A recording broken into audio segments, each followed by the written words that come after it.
Olha a paçoca! É mentira! Olha a Pepsi Black com canjica! É mentira! Não, é verdade. Tem alguém comendo isso ali. Rapaz... Só o sabor de Pepsi Black combina com todos os sabores de São João. Toma essa Pepsi Black. Direto de Brasília, com Eliane Cantanhede.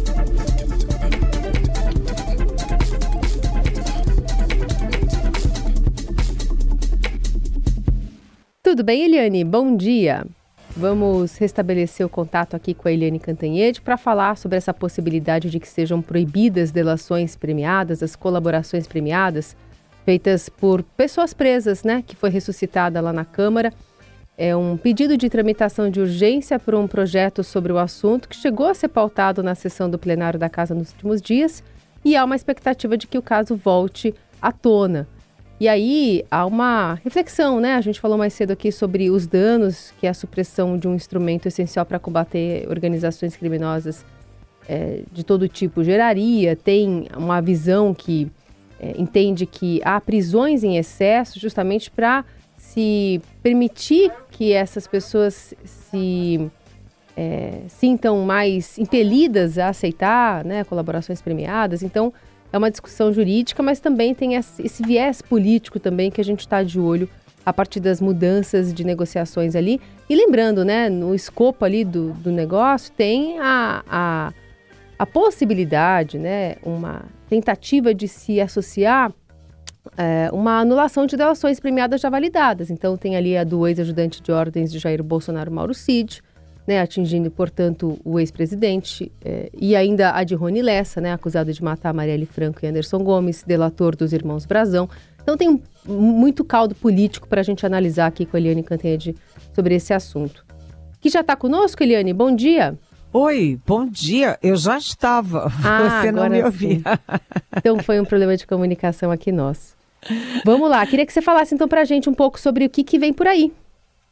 Pois essa é uma grande preocupação do governo e a gente não entendeu desde o início por que um requerimento de urgência para um projeto que foi apresentado há 9 anos atrás foi colocado pelo presidente da Câmara, Arthur Lira, em votação. Sabe, eu queria entender por que a urgência de um projeto que tem 9 anos. Está lá 9 anos, dormitando, de repente dá um pulo da cama e vira urgente.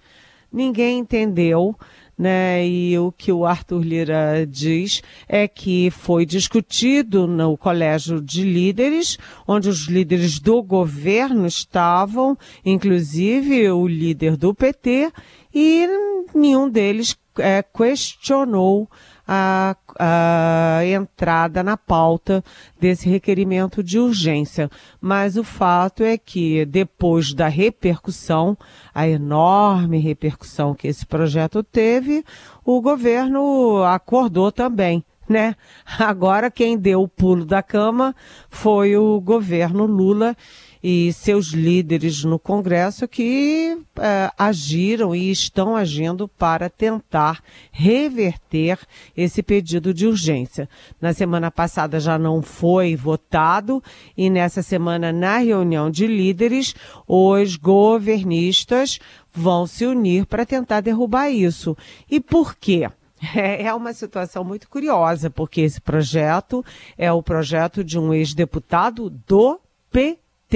É um projeto de 2016, quando a Lava Jato estava pegando fogo e o alvo das delações premiadas eram o presidente Lula, os presidentes do PT e os partidos aliados ao então governo do PT. Então, naquele momento, interessava ao PT derrubar as delações premiadas de presos. Agora, né, nessas cambalhotas que não apenas a política, mas a vida dá, inverteu-se o jogo e quem agora está na mira das delações premiadas é o ex-presidente Jair Bolsonaro, são generais bolsonaristas, são líderes bolsonaristas, ministros bolsonaristas. Então, aí como a coisa mudou, né, o que a bancada ligada ao Bolsonaro fez, deu uma desperta, né? Foi uma esperteza. Pegou um projeto do PT para melhorar a vida ou tentar blindar o Jair Bolsonaro e os aliados bolsonaristas, né? De qualquer jeito, essa questão, independentemente de quem é alvo, né, se é o PT, se é o Bolsonaro, se há aí por trás uma questão política, de interesse político partidário, o fato é que a delação premiada é um instrumento poderoso de investigação, de esclarecimento e, portanto, de julgamento e punição de criminosos, de culpados, né? Eu fico pensando o que seria dos processos todos, de tudo que a gente tem visto com base em delação premiada, se não tivesse as delações premiadas, né? Agora mesmo, no caso de Jair Bolsonaro, toda a investigação dele, a espinha dorsal das investigações contra ele, no caso do atestado falso de vacina, no caso da busca de joias em São Paulo, no caso da tentativa de vender joias no exterior, e principalmente na questão do golpe de Estado, né, que acabou desembocando no 8 de janeiro, a espinha dorsal de tudo isso é a delação premiada do tenente-coronel da Ativa do Exército Brasileiro, Mauro Cid. Se você derruba essa delação premiada, fica tudo mais complicado, mais difícil. Porque fica mais difícil esclarecer a verdade. É claro que as delações premiadas, por si, não são suficientes para condenar ninguém. Elas são um roteiro para que a polícia, o Ministério Público continue investigando e conseguindo provas concretas, objetivas do que foi dito. Mas é sim um roteiro poderoso contra o crime. Se você derrubar a delação premiada de preso, vai ser tudo muito mais complexo. Com o seguinte detalhe, né? Ao tentar proteger o Bolsonaro, eles estão também tentando derrubar a delação premiada do assassino confesso, que é o Rony Lessa, o assassino confesso de Marielle Franco e Anderson Gomes. Ou seja, quem é que vai fazer delação se não estiver preso? Se o sujeito está solto numa praia, em casa, satisfeito, livre, leve, solto, por que ele vai fazer delação? Delação premiada só faz quem está preso e quem está sob risco de cumprir uma pena alta. Senão, não faz, né? Então, Carolina, hoje é um dia importante, não apenas para essa ação do governo, mas para as investigações em curso e futuras investigações no Brasil. Uhum. Falando um pouquinho de economia, hoje o Estadão traz, aqui como destaque de capa, uma notícia do ministro da Fazenda, Fernando Haddad, que levará ao presidente Lula um cardápio com medidas para desindexar os gastos do orçamento federal. Então, entre elas, há uma ideia aqui, conta o Álvaro Gribel, de estabelecer o teto de 2,5% acima da inflação para despesas hoje vinculadas ao salário mínimo, como os benefícios previdenciários e também para os pisos da saúde e educação, que são atrelados à arrecadação do governo. E aí, por esse modelo, esses gastos ficariam sujeitos ao mesmo limite do atual arcabouço fiscal, corrigindo a distorção de se ter rúbricas obrigatórias com crescimento acelerado, que acabam comprimindo gastos para investimentos e para o custeio da máquina pública. Enfim, queria te ouvir sobre essa possibilidade. Será que Lula vai aceitar essa sugestão? Bem, eu tenho até um bastidorzinho curioso nessa história, porque o ministro Fernando Haddad da Fazenda, ele estava na Itália, estava no Vaticano, tirou foto com o Papa Francisco, discutiu medidas para melhorar a desigualdade, né? Tentar combater a desigualdade mundial, combater a fome, etc. E ele voltou no domingo para Brasília e se reuniu já à noite no Palácio da Alvorada com o presidente Lula. Né? O que está acontecendo, Carolina? O que está acontecendo é que o dólar está disparando. O dólar já está a 5,35, é o maior patamar em muito tempo. Você lembra que o dólar chegou a ficar abaixo de R$5. Agora está R$ 5,35 e em tendência de alta. E também a percepção sobre a política econômica brasileira está recuando. A percepção está piorando. Então, é importante, o governo acho que acordou também agora, né? Ainda não deu um pulo da cama não, mas está acordando devagar para uma percepção geral nos meios políticos, econômicos e também na opinião pública, né, de que o governo é gastador, só fala em gasto, gasto, gasto, e enquanto o Fernando Haddad fica sozinho, como um Dom Quixote ali, tentando aumentar a arrecadação. Então, enquanto o Haddad se mata para aumentar a arrecadação e se digladia com o Congresso e tudo, o Lula é daquela velha guarda que acha que gasto, gasto, gasto é bom para o país, é bom para os pobres. Não é. Ao fim e ao cabo, quem paga a conta é o pobre brasileiro, né? Então, junta o Lula, junta o PT, junta a Gleice Hoffmann, todo mundo achando bacana gastar e gastar. Mas vocês viram o que já está acontecendo. Se você tem aumento do dólar, se você tem uma piora na percepção sobre a economia brasileira, isso significa o quê?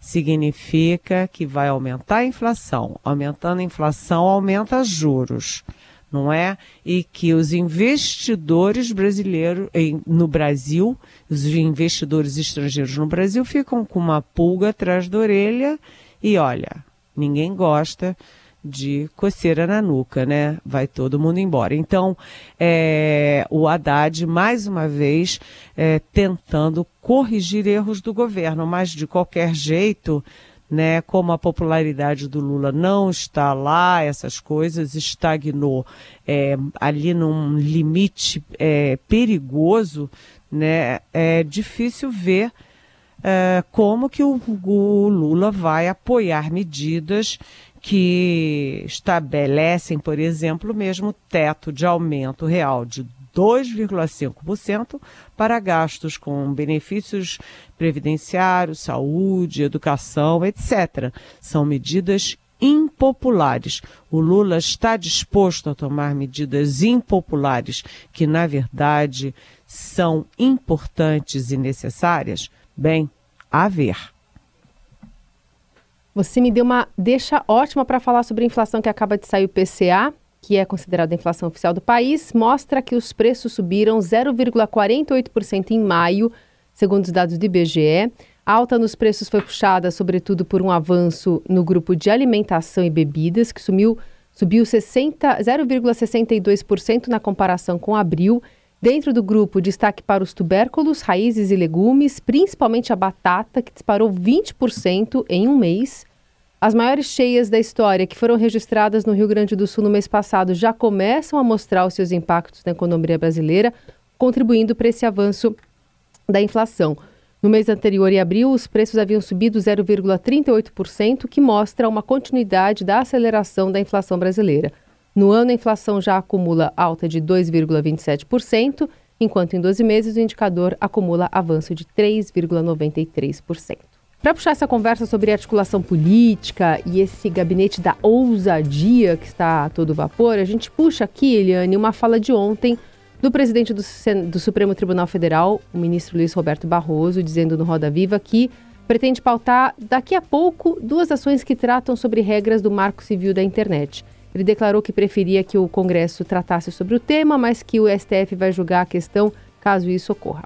O ideal seria que o Congresso conseguisse legislar sobre isso. Mas os casos estão aparecendo. Os casos em que você tem que decidir o que pode e o que não pode, quando é que há responsabilidade civil, quando é que não há responsabilidade civil. E, portanto, possivelmente o Supremo vai ter que decidir isso se o Congresso não conseguir produzir legislação. E aí vai decidir, e o que o Supremo decidir é o que vai valer até o Congresso deliberar. Quando o Congresso deliberar, prevalece a legislação do Congresso. Então, essa regulação tem que vir. Toda parte do mundo. E se não vier do Congresso, como desejavelmente deve vir, então, o Supremo vai decidir e eu vou pautar isso daqui a pouco. E o Estadão tem trazido desde ontem, né, matérias que falam dessa articulação sistemática, né, de um cumprimento de carga horária ali, de um planejamento mesmo de atuação nas redes sociais por parte de influenciadores. Inclusive hoje, o Estadão conta aqui de um influenciador específico, que é o Thiago dos Reis, que se tornou um dos maiores produtores de conteúdo político do país, ao replicar em favor do governo Lula a receita de seu sucesso do gabinete do ódio da gestão Bolsonaro. Então são vídeos que misturam desinformação, agressividade contra adversários políticos, método que rende audiência e dinheiro, Eliane. Pois é, essa reportagem dos colegas Vinícius Valfré e Tássio Lohan, que são meus colegas aqui da sucursal do Estadão de Brasília, é uma reportagem importante, porque a gente criticou tão duramente o gabinete do ódio lá do Palácio do Planalto na era Bolsonaro. Aliás, gabinete do ódio foi um título que o próprio Estadão deu quando deu o furo do gabinete do ódio no governo Bolsonaro.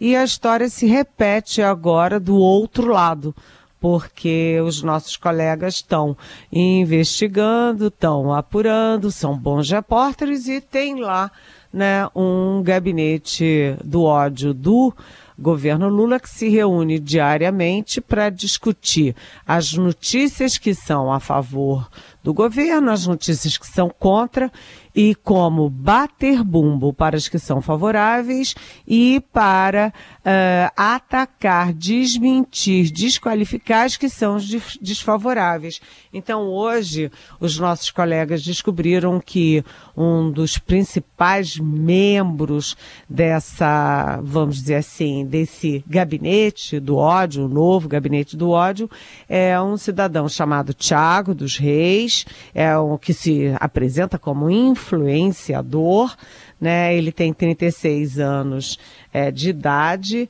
e ele é craque em pautar as bolhas digitais e sozinho, vejam bem, sozinho ele acumulou mais de 1 bilhão de visualizações no YouTube desde 2017. E o Thiago dos Reis, ele acumula quase o triplo de acessos de conhecidos porta-vozes da direita, do bolsonarismo. E ele lucra com isso, né? Ele não é uma coisa assim, diletante. Ele lucra com isso, né? O que ele alega, segundo a reportagem, o próprio Thiago dos Reis, é que a diferença dele para os outros é que o canal dele defende a democracia, que ele usa as redes para defender a democracia. Mas cada um tem a sua versão, né?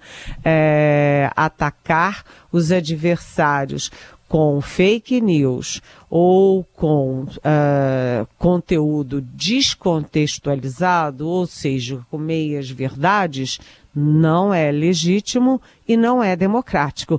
Então é preciso, sim, é importante que os governos, que os partidos tenham seus canais na internet. Sim, ninguém é contra.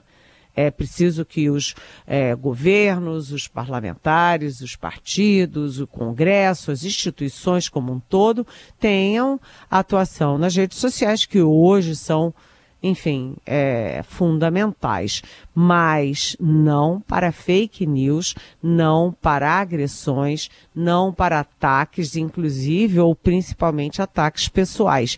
E o que está acontecendo nas redes é uma agressão sem fim, né? E é uma desqualificação das pessoas. No nosso caso, Carolina, eu preciso sempre repetir isso.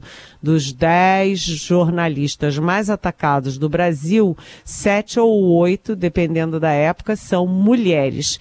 Eu, inclusive, e com forte conteúdo sexista, desqualificador, agressivo, cheio de mentiras e meios-verdades. Isso não é democracia. Nem na esquerda, nem na direita, nem em qualquer país que se sinta e que se diga democrático. Carolina. Infelizmente. Muito bem, Eliane Cantanhede conosco, volta amanhã a partir das 9. Lembrando que você pode fazer as perguntas para ela pelo nosso WhatsApp e também pode ouvir e compartilhar por aí a análise da nossa colunista mulher de todos os dias, sempre competente e vai direto ao ponto, né? Consegue falar o que precisa ser falado sem pender de um lado ao outro aqui, nosso privilégio no Eldorado. Eli, obrigada por hoje. Até amanhã. Até amanhã. Beijão.